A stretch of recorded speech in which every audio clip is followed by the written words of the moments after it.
Hello everyone welcome to a new food blog जेहेतु खरा दिन चली मत पखाड़ खायापी बहुत इच्छा होती तो से मु पहुँची जाइए आज ओडिशा होटल जोटा कि बीएमसी मॉल पाखे अच्छी शहीद नगर रे। तो चलतु देखा ये कौन केमती खाया मिलूँ। इंटेरियरटा किसी एमती थिला पूरा ओडिया वाला थीम रे थिला। भीड़ तो बहुत थिला, ग्राउंड फ्लोर पूरा फुल हो सारी तो से आम फास्ट फ्लोर को जाइलु। फास्ट फ्लोर रे सबू टेबुल रे एमती गोटे थाली थिला, थाली उपरे कंसार ढाल और दुईटा ग्लास थिला। तो कंसार ढाल पूरा ठंडा ठंडा पानी थिला। मेन्यू देखि सारा पर मु ऑर्डर करी नॉन भेज पखाड़ थाली ता सहित भेज पखाड़ थाली। तो एठी से मानकर लाइव काउंटर थिला माने फास्ट फ्लोर रे। तो एठी पूरा मोर थाली रेडी होउची। तो चलते देखा नॉन भेज पखाड़ थाली और भेज पखाड़ थाली रे कौन कौन स्पेशल जिनस रोची। पखाड़ थाली सहित मु एक्स्ट्रा ऑर्डर करी देसी चिकेन कषा।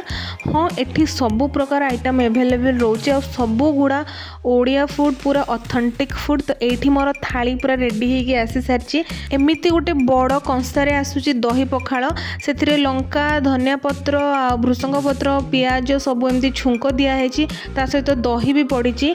आइटम्स सब देखिकी माने बहुत लाल गड़िलाणी, खाया को भारी इच्छा है। ये जो कखार फूल भजाटा बहुत यम देखा जाउची। तो चलतु देखा कौन कौन आइटम अच्छी भेज और नॉन भेज थाली रे। तो नॉन भेज पखाड़ थाली रे एठी अच्छी कंचा आंबर चटणी ता सहित माछ बेसर भजा, चिंगुड़ी छेचा, बड़ी चूरा ता सहित साग आलू भर्ता, कलरा आलू भजा और छुई नाड़ीर बेसर भजा। आउ भेज रे एठी अच्छी आमर छतु तरकारी ता सहित कखारू फूल भजा, पणस कषा, आंब चटणी, बड़ी चूरा, साग भजा, आलू भर्ता, छुई आलू बेसर भजा, आलू आ कलरा भजा आ ता सहित पांपड़ अच्छी, लेंबू लुण लंका से माने एक्स्ट्रा देइचंती। नॉन भेज थाली रे एक्स्ट्रा अच्छी माछ पत्र पोड़ा नहले माछ बेसर भजा ता सहित चिंगुड़ी छेचा। आ भेज रे हमर एक्स्ट्रा अच्छी पणस तरकारी माने पणस कषा ता सहित छतु बेसर माने छतु तरकारी टाइप रही। तो चलतु खाई देखा केमती कौन लगुच। मु तो ये फास्ट खाई कखारू फूलर भजा जोटा कि बहुत ही टेस्टी थिला। पूरा गरम गरम से माने आनिकी सर्व करते। आउ आंब चटणी वाह माने मुँह तो चाटी चाटी हाथ चाटी चाटी सबू खाई देती। मते बहुत भल लगी। पखाड़ सह खाइबापी मु एक्स्ट्रा मगैली देसी चिकेन कषा जोटा कि 290 रुपीज फॉर 4 पीसेस। माने एते टेस्टी थिला आपण इमेजिन भी करें। मत खाली इच्छा होता पखाड़ सहित चिकेन को ही खाइबी जेहेतु एते सारा आइटम अच्छी मु कौन खाइबी जानी भी पार नथिली। किंतु सत्य कहवाई गले ना ऑनेस्ट रिव्यू जदि मु देबी ना सबू खाइबा पूरा घर खाइबा भाया लगुला आ बहुत ही टेस्टी थिला।